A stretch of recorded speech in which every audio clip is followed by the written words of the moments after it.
আজ বীরভূমে তৃণমূলের কোর কমিটির বৈঠক।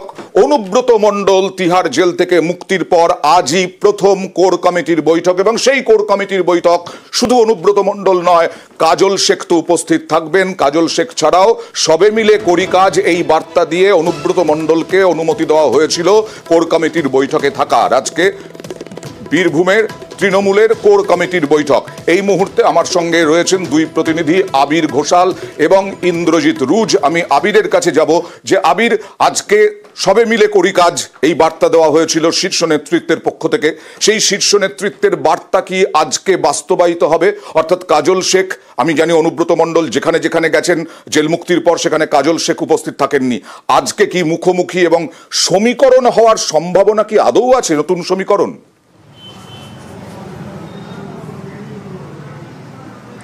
অনুব্রতর অনুপস্থিতিতে বীরভূম জেলার তৃণমূল কংগ্রেস কিভাবে পরিচালিত হবে সেটা সিদ্ধান্ত নেওয়ার জন্য 6 সদস্যের একটা কমিটি তৈরি করে দেওয়া হয়েছিল, কোর কমিটি। তো সেই কোর কমিটির সদস্যরা যারা ছিলেন তারা কতটা কাজ করতে পারছিলেন সেটার পরীক্ষিত ফল পঞ্চায়েত এবং লোকসভা দুটিতেই হয়ে গিয়েছে, এবং দুটি ক্ষেত্রেই তাদের যে ফল তা অত্যন্ত ভালো, এবং দলের শীর্ষ নেতৃত্বের তরফ থেকে কোর কমিটির যে ভূমিকা সেই ভূমিকাকে যথেষ্ট প্রশংসা করা হচ্ছে। তো যার অনুপস্থিতিতে কাজ করার জন্য কোর কমিটি তৈরি করা হয়েছিল, তার উপস্থিতি কোর কমিটির ওপর কী ধরনের প্রভাব ফেলতে পারে সেটি হচ্ছে সবথেকে বেশি গুরুত্ব। গত কয়েকদিন ধরে বীরভূমের শাসক দলের অভ্যন্তরীণ রাজনীতিতে বারবার ধরে ঘুরে ফিরে আলোচনার ক্ষেত্রে এসেছে। তুমি যে প্রসঙ্গের কথা অয়নদা বলছিলে, একেবারেই তাই, যে বিজয়া সম্মিলনীর বিভিন্ন অনুষ্ঠানগুলিতে সে অর্থে কোথাও অনুব্রত এবং কাজলকে পাশাপাশি মুখোমুখি বসে আলোচনা করতে দেখতে পাওয়া যায়নি। এমনকি বিজয়া সম্মিলনীর সময়ের বেশ কিছু ক্ষেত্রেও যারা কোর কমিটির সদস্য তাদের মধ্যে অনেকেই প্রশ্ন তুলতে শুরু করেছিলেন যে প্রতি মাসে যেখানে কোর কমিটির বৈঠক হওয়ার কথা সেখানে কোর কমিটির বৈঠক হচ্ছে না কেন। এবং শেষমেশ আজকে এই কোর কমিটির বৈঠক হচ্ছে, এবং তোমাকে আমি ছবি দেখিয়ে রাখবো। সেটা হচ্ছে যে নীল কার্পেটে কোর কমিটির সদস্যদের কার্যত স্বাগত জানানো হচ্ছে বোলপুরের জেলা তৃণমূলের যে পার্টি অফিস রয়েছে সেখানে। এবং এই নীল কার্পেট পেরিয়েই ইতিমধ্যে 3টেই বৈঠক হবে এই জেনে আশিস বন্দ্যোপাধ্যায়, অভিজিৎ সিনহা বা রানা, অন্যদিকে হচ্ছে চন্দ্রনাথ সিনহা এবং বিকাশ রায়চৌধুরী যিনি কনভেনার, তারা এসে গিয়েছেন। 3টেই বৈঠক শুরু হওয়ার কথা থাকলেও এখনো পর্যন্ত অপর এক সদস্য সুদীপ্ত ঘোষ এবং কাজল শেখ, তাদের দুজনকে দেখতে পাওয়া এখনো পর্যন্ত যায়নি, এবং অনুব্রত মণ্ডল এখনো পর্যন্ত আসেনি। ফলে 3টের যে বৈঠকের যে শুরুর ক্ষেত্রে যে উত্তেজনা এখন থেকেই উঠতে শুরু করেছে, কারণ অনুব্রত এবং কাজল দুজনের এখনো কেউ পার্টি অফিসে আসেনি। সূত্রের খবর কিছুক্ষণের মধ্যে তারা এখানে এসে পৌঁছচ্ছে।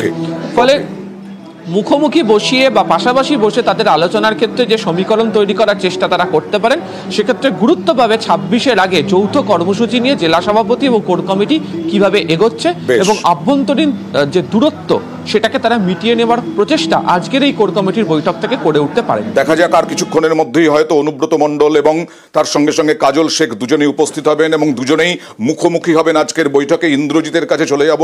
ইন্দ্রজিৎ, অনুব্রত মণ্ডলের জেল মুক্তির পর বোলপুরে ফেরার পর কি অনুব্রত মণ্ডলের সেই রকম অনুগামী, সেই রকম প্রভাব আছে, নাকি বেড়েছে কাজল শেখের?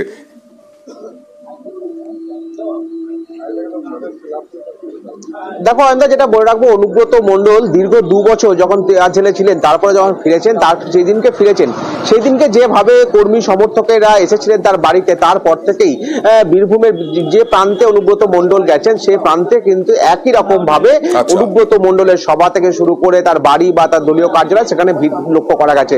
অন্যদিকে কাজল শেখও তার জনপ্রিয়তাও বেড়েছে, কারণ কাজল শেখ যখন যেখানে যেখানে জনসভা করেছেন, বা নানুরের যে দুটি তিনি ইতিমধ্যে যে বিজয় সম্মেলনী করেছে সেখানেও কিন্তু ভিড় উচ্চ পড়ার মতন। অর্থাৎ এখনো পর্যন্ত বীরভূমে কারুরই সেইভাবে কিন্তু কোনো যে তাদের যে ভাবমূর্তিতে কোনো ভাটা পড়েনি বলা যায়, কারণ দুজনই সমান। অর্থাৎ এই দুজনই কিন্তু আজকে এই কোর কমিটির বৈঠকে যোগ দেবেন নাকি সেটাই এখন বড় প্রশ্ন, কারণ 4 জন চলে এসেছে এখনো পর্যন্ত। 3 জন অর্থাৎ সুদীপ্ত ঘোষ, কাজল শেখ যেমন কোর কমিটির সদস্য, তারা এখনো এসে উপস্থিত হননি। অন্যদিকে অনুব্রত মণ্ডল তিনিও কিন্তু এখনো পর্যন্ত এসে উপস্থিত হননি বোলপুরে দলীয় কার্যালয়ে। দুজনেই সমান, এই দুজনেই সমান হলে পরে ব্যালেন্সটা ঠিক কোন দিকে যাবে, ব্যালেন্স থাকবে কিনা, কোর কমিটির আজকের বৈঠক থেকেই পরিষ্কার হয়ে যাবে তৃণমূলের শীর্ষ নেতৃত্বের কাছে।